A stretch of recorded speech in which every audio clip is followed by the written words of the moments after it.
Mevlana Jalaluddin Balkhi is perhaps known only in Turkey, but Rumi is known all across the world. Very few people know both are the same. The Mevlana, meaning our master, is a name that carries tags, but Rumi does not. In a world where logical positivism reigns, everything else disappears except Rumi. From the Mevlana to Rumi, the journey was long and lackluster.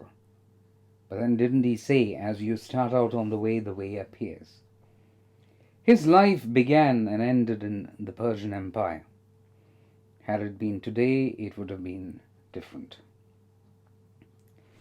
Born in Vaksh, in modern-day Tajikistan, in the province of Balkh, which is present-day Afghanistan, Rumi is a Tajik to some and Afghan to some. His family traveled through Greater Khorasan, which is currently a part of Iran, and reached Konya, which was the capital of the Seljuk Empire, that is scattered all across Anatolia, modern day Turkey. The Iranians believe that he is Persian, and to the Turks he is their contribution to the world. To the Arabs, he was a man from Rome. In Arabic, Rome was called Rum, and the man from Rum was called Rumi. The irony is that never did Rumi ever know that his name was Rumi. The Mevlana, to me personally, carries the essence of Central Asia in his soul.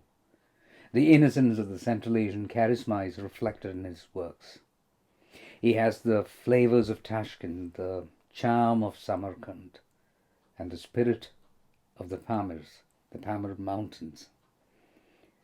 Now, hundreds of thousands of essays, books, and hagiographic detailing of the Mevlana is written all across the world.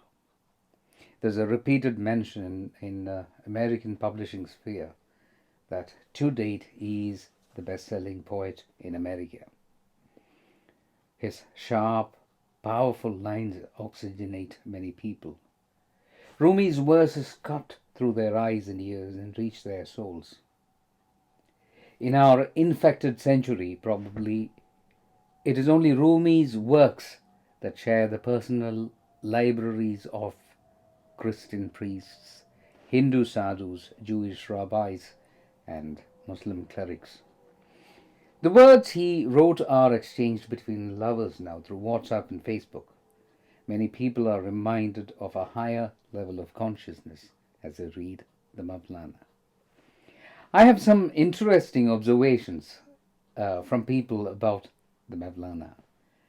One guy who I know, he thought Rumi was a soldier who fought in World War II. A very close friend of mine thought Rumi was a damsel who lived in the Anatolia region, who waited for her beloved to return from the war. Surprisingly, some of his readers believe he's a whirling dervish from the shores of the Caspian Sea. One of my colleagues thought he was a Byzantine monk who lives in one of the cells of Pantocrator, monastery of Mount Athos. The most significant comment that made me into a burst of laughter was when a very close friend thought Rumi was a Catholic saint from Asia Minor. Like the Indian folk tale of 5 blind men describing an elephant, which the Mevlana himself has quoted, he becomes what they think he is. Now that is the power of the man who lived 800 plus years ago in a small town in Turkey called Konya. All he did in his life was to wait for the wedding night, dreaming of being eternally united to his beloved.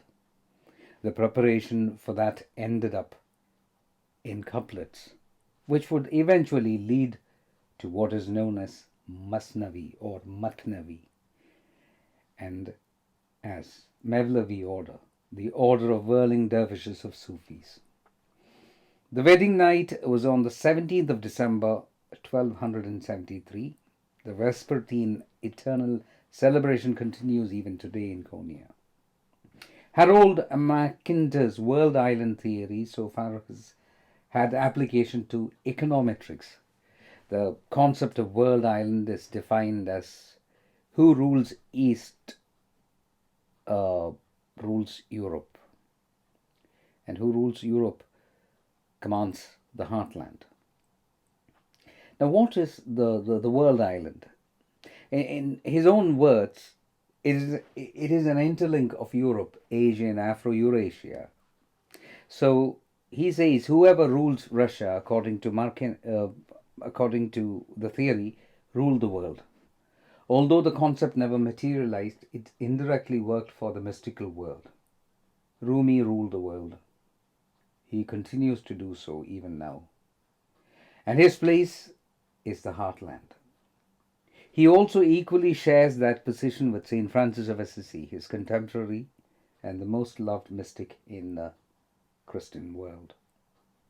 Francis preached to the birds, and Rumi preached to the fishes. Francis tamed the wolf of Gubbio, Rumi tamed his beloved cat. In a world that has an Islam that is misquoted and misunderstood, and a Christianity that is overpowered by 1,000 divisions and doctrinal differences, Rumi and Francis are beacons of hope. If only Nagorno Karabakh, the disputed region, had statues of Francis facing towards Armenia and Rumi towards Azerbaijan. I sometimes think so. 17th of December was the death anniversary of Rumi, or as he calls it, his wedding night.